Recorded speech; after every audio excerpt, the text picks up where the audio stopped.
Olá, turminha linda do terceiro ano, tudo bom? Como vocês estão? Graças a Deus, estamos todos na paz, todos com saúde. Espero que vocês, com sua família, estejam bem, tá certo? Tia Alessandra está sempre ali, né? Orando por você e pedindo ao Papai do Céu para que você esteja com saúde. Amores, hoje é a nossa aula de português, exatamente. Hoje nós vamos ter a nossa disciplina de português e vamos aprender um conteúdo bastante interessante e que também faz parte do nosso conteúdo para que nós possamos aprender mais e mais.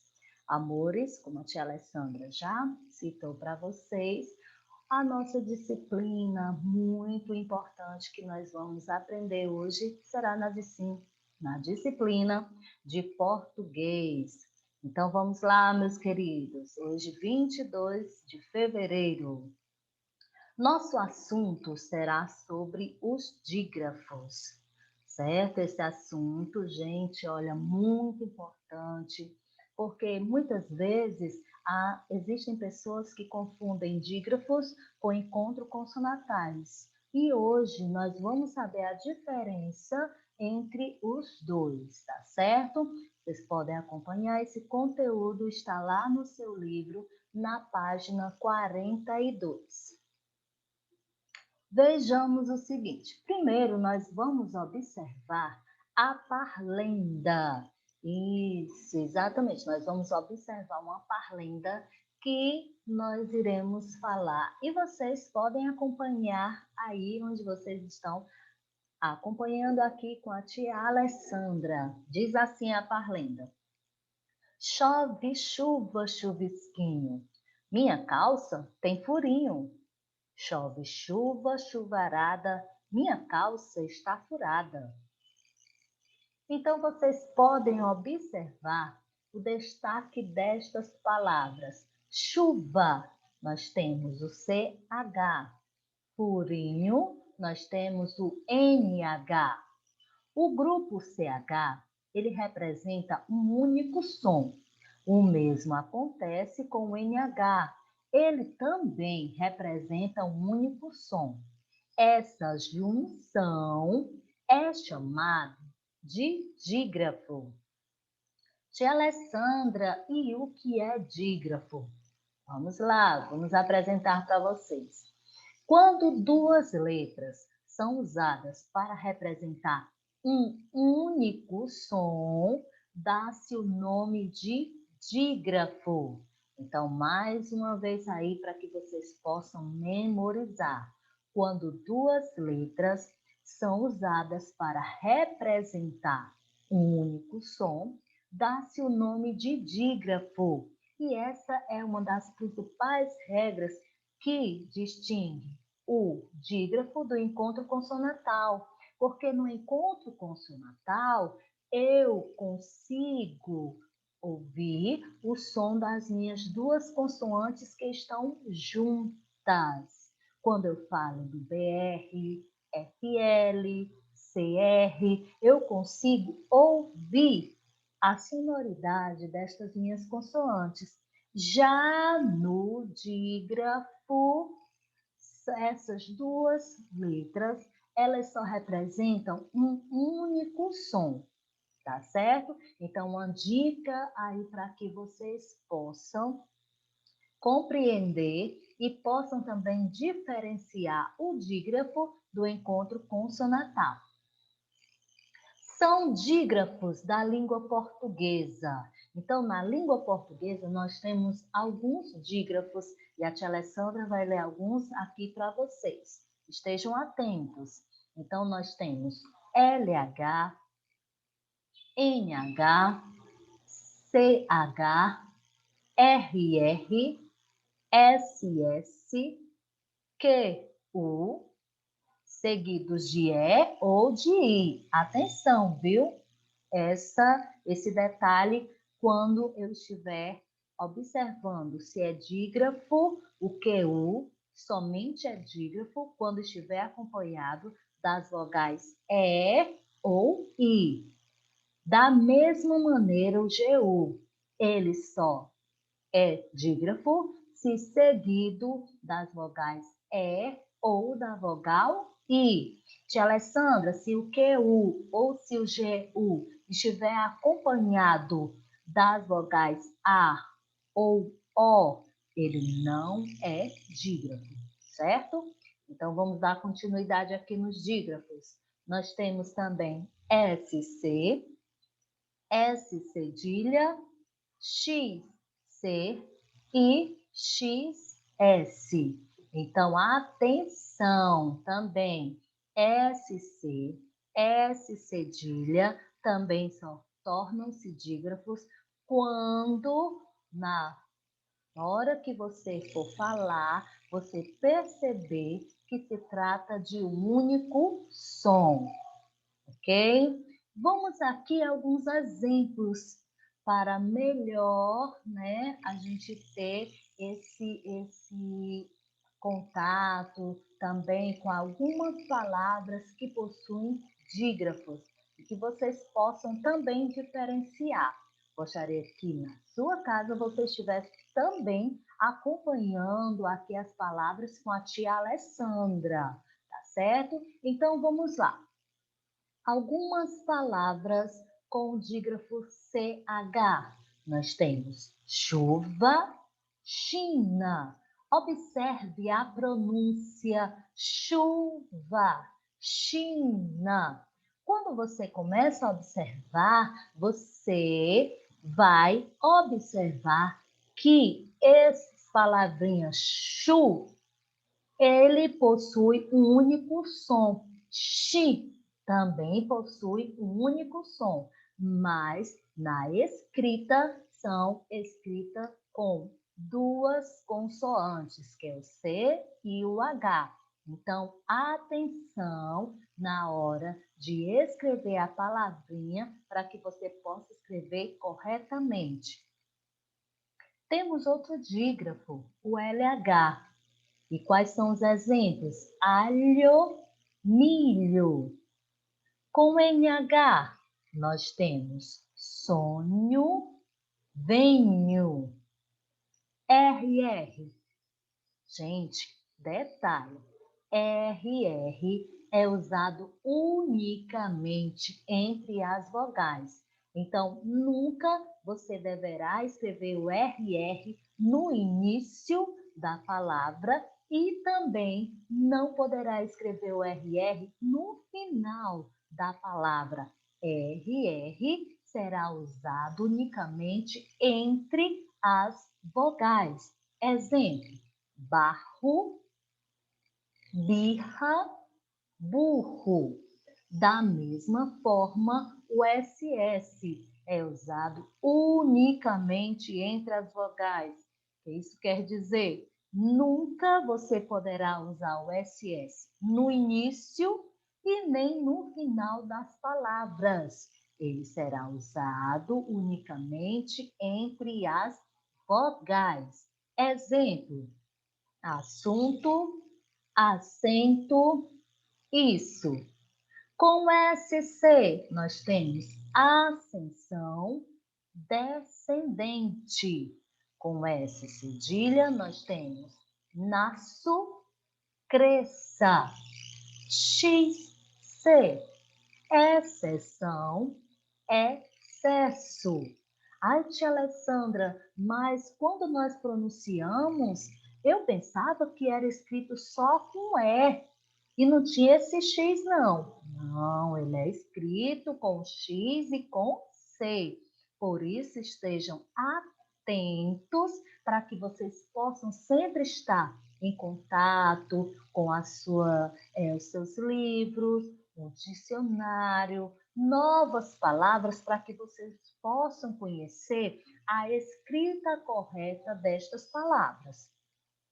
Observamos também palavras com GU, como a tia Alessandra já citou. Só é dígrafo se o GU estiver acompanhado das vogais E ou I. Exemplo: guerra, guelra, águia.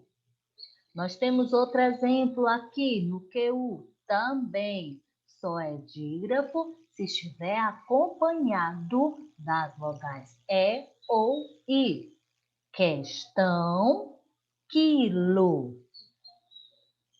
Agora, meus amores, vamos lá para a página do nosso livro, lá na página 43 e 44. A tia Alessandra vai orientar para que vocês possam estar atentos aqui às atividades que vocês irão realizar. Amores, então, atentamente aí para a página 43 do seu livro de português. Vamos lá, que a tia Alessandra vai orientar para que você possa resolver. Observe o seguinte, nós temos a primeira questão. Separe as sílabas e circule os dígrafos. Então, você pode observar que você possui várias palavras aí na primeira questão. Você irá separar essas palavras corretamente e você deverá circular os dígrafos. Tia Alessandra, eu devo separar os dígrafos após eu separar as sílabas? Não. Você primeiro circula os dígrafos e depois você irá separar essas sílabas. Na segunda questão, você deverá escrever o nome dos desenhos e depois sublinhar os dígrafos. Aqui você já escreve o nome de cada um desses desenhos. Depois que você tiver escrito os nomes dos desenhos, aí você irá sublinhar, que é passar aquele tracinho abaixo dos dígrafos. Lá na página 44. Procure no caça-palavra o nome de 5 insetos. Detalhe e uma dica: no nome desses insetos, todos esses insetos possuem dígrafos nas suas palavras. Então, a dica aí, pode procurar o nome desses 5 insetos que possuem dígrafo na sua palavra. Aí na quarta diz o seguinte: agora escreva nas linhas abaixo o nome dos insetos que você encontrou e circule os dígrafos. Deverão escrever o nome e circular os dígrafos. Na quinta questão, escreva 4 palavras com dígrafos e escolha uma delas e forme uma frase. Então, você tem 4 números na quinta questão. Coloca 4 palavras com dígrafos. No final, você deverá escolher uma destas palavras e deve escrever uma frase. Tia Alessandra, e agora? Acabou a nossa aulinha de português? Bom, a nossa aulinha de português, sim, a nossa aulinha de português já terminou, mas nós iremos dar continuidade, ao nosso assunto de hoje, que será sobre produção de texto. Exatamente, nós vamos dar continuidade explicando para vocês sobre um assunto bem interessante que nós já estudamos na aula passada e agora nós vamos continuar com esse assunto, que será sobre poema, lá na página 5 e na página 6 do seu livro de produção de texto. Diz assim: observem que nessas páginas 5 e 6, nós já falamos acerca da borboleta, né? De Olavo Bilac, um poema belíssimo que nós lemos na videoaula passada sobre a borboleta. Então, atenção, gente. Os poemas, eles são composições em verso, normalmente rimadas. O verso é cada linha do poema. Então, cada linhazinha que compõe um poema, ela é chamada de verso. E a estrofe é o bloco de cada verso. Você deve observar aí nesse poema, Borboleta, que nós temos cada um desses bloquinhos. Eles representam as estrofes. Cada linha representa o verso e cada bloquinho que está separado um do outro está representando as estrofes. Exemplo aqui que a tia Alessandra vai dar aqui para vocês. Diz o seguinte, desse pequeno trecho desse poema. Eu sou feita de madeira, madeira, matéria morta. Mas não há coisa no mundo mais viva do que uma porta. Então, esse pequeno trecho é uma das estrofes deste poema que a tia Alessandra trouxe para que vocês possam verificar. Então, eu tenho uma estrofe de um certo poema e cada linhazinha deste poema, ele é chamado de verso. Então, nesse pequeno trecho, nessa estrofe, nós temos 4 versos. Agora, amores, a tia Alessandra vai explicar para vocês as atividades da página 8 e da página 9. Então, vamos lá. Atenção aqui para a página 8 e página 9 do seu livro de produção de texto. Diz o seguinte, na sexta questão. O poema que você leu o tocou de alguma forma? Tia Alessandra, qual poema? A Borboleta, de Olavo Bilac. Qual foi a sensação que você teve ao ler esse poema? Aí você vai descrever o que você sentiu. Na sétima questão, diz o seguinte, circule a carinha que mostra esse sentimento. Então, através da leitura do poema, você deve ter sentido alguma emoção. Então, você vai observar as carinhas que nós temos aí na sétima questão e você vai circular a carinha que mostra o sentimento que você teve ao ler esse poema. Na oitava questão diz o seguinte, você já conhecia o autor do texto, que no caso é Olavo Bilac? Já leu algum poema dele? Aí você diz se já conheceu, se já leu algum poema dele e qual foi esse poema. Na nona questão, você irá acrescentar mais uma estrofe ao poema que você leu.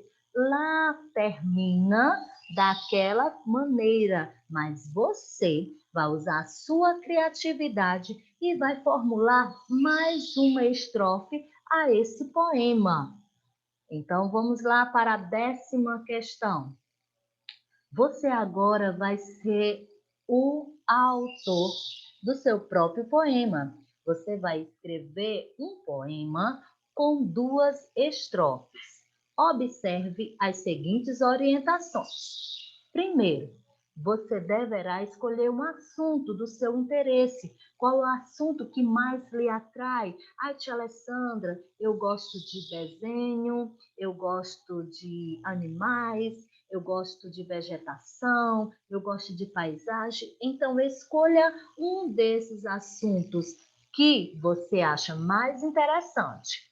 Depois, você vai determinar a quantidade de versos de cada estrofe.